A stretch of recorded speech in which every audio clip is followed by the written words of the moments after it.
in politics, I tried my hand in a rural constituency called Kanduyi. And I remember, Honorable Speaker, we used to send representatives to funerals. For instance, because I used to operate out of Nairobi, I couldn't attend all functions. And I remember the advice of one old man, that the people you send who speak in your name, Madam Speaker, they are as important as you. Sometimes even more important than you. Because that face that they see determines whether they elect you or they don't. Honorable Speaker, I was told, you must do family background checks. I can see Khalwale looking at me. Honorable Speaker, if Khalwale sends somebody to represent him at a function in Malinya, and that person has questionable character, like for instance, he's a night runner, or he's a murderer, or he has bad manners generally, then the reputation of that person rubs on you as a candidate. I want to say very clearly that there is consensus that there was nothing wrong with our candidate. The problem, as I see it and as I understand it, is the bad manners of the Republic that he was fronted by. And I want to go through those bad manners, Honorable Speaker, because it is something that is worrying to us. Honorable Speaker, people make decisions based on how they feel about you, your relationship with them. And I believe the election of the AU was no different. We were all very perturbed when a few months ago, some leaders of a rebel movement were granted opportunity to speak from our shows here.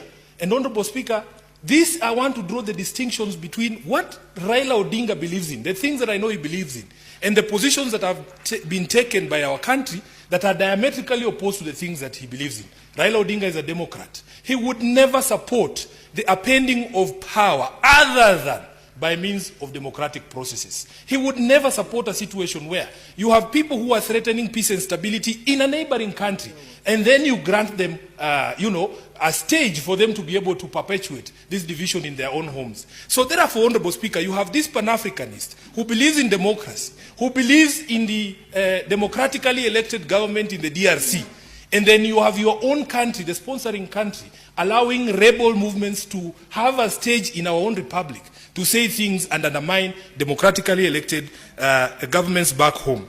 Secondly, Honorable Speaker, there are certain things that I actually believe, like global conflicts, that I admit that maybe I do not have the solution. But Honorable Speaker, when your country takes a position on that, you instantly make enemies and friends. And the clearest example to me is the conflict in the Middle East. This is one of the most complex global conflicts, Honorable Speaker. And many people have gotten to a place where we feel that even the proposed solutions that used to appear like they could work, as days go by and the events in the Middle East continue to unfold, we start to feel like maybe there is no solution to these problems. Honorable Raila Odinga is my party leader. I have had him publicly take a position to support the Palestinian people and say that they have a right to a home. Honorable Speaker, that is the position of the candidate. But what is the position of the sponsoring country? Honorable Speaker, when the sponsoring country takes up an opposite position to the candidate, then it presents a problem. So these conflicts between the position of the candidate and the position taken by government, I believe, contributed to the situation that we are right now. Honorable Speaker, of course, all of us know that once conflict erupted in the DRC, there are certain notions, especially from countries and players in that particular country, that Kenya's position was not a position that was advancing the security and peace of the DRC. Honorable Speaker, we have a very strong voting bloc, the Southern African Development Community. You know the position that they took at the AU. One of the biggest countries and most influential countries in that particular bloc is South Africa. South Africa lost 13 soldiers out of that eruption of violence in Eastern DRC just a few weeks ago. The feeling that I have seen amongst many of these people is that that conflict and that emergence of violence was mishandled by the regions, and especially by Kenya. Honorable Speaker, the evidence is in the fact that when our head of state called for a regional summit to discuss that conflict, in fact, the DRC refused to attend. Honorable Speaker, these political decisions that we make here internally, Madam Speaker, they have global implications. The positions we take as a country have implications of how the rest of the country, the world views us and our standing in the community of nations. Honorable Speaker, most of us were shocked. Just a few days ago, I was sitting at KICC, and there was a red carpet rolled out, and there were very lovely ushers there, And I remember asking them, and they were all dressed in a shade of red, I think. Point of information. It's called... Point of information. Point of information. Would you wish to be informed by It's Senator? going to mess my flow of Senator thoughts. Eddie. But let him inform you.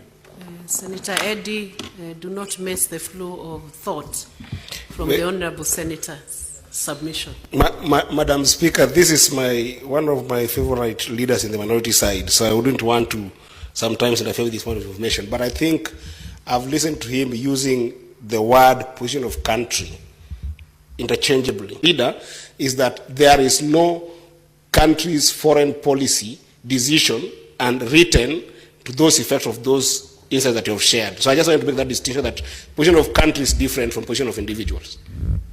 Thank you, Honorable Eddie. I think I meant the position of the state or the Republic of Kenya as enunciated by the head of state, the Honorable Dr. William Samoei Ruto. And Honorable Speaker, when countries deal with you, the position is articulated by the head of state. I mean, if you tell the people of Djibouti to tell you what the position of Kenya is on an issue, they will most likely go with the position that has been enunciated by the head of state. Honorable Speaker, I was on the question of the presence of the RSF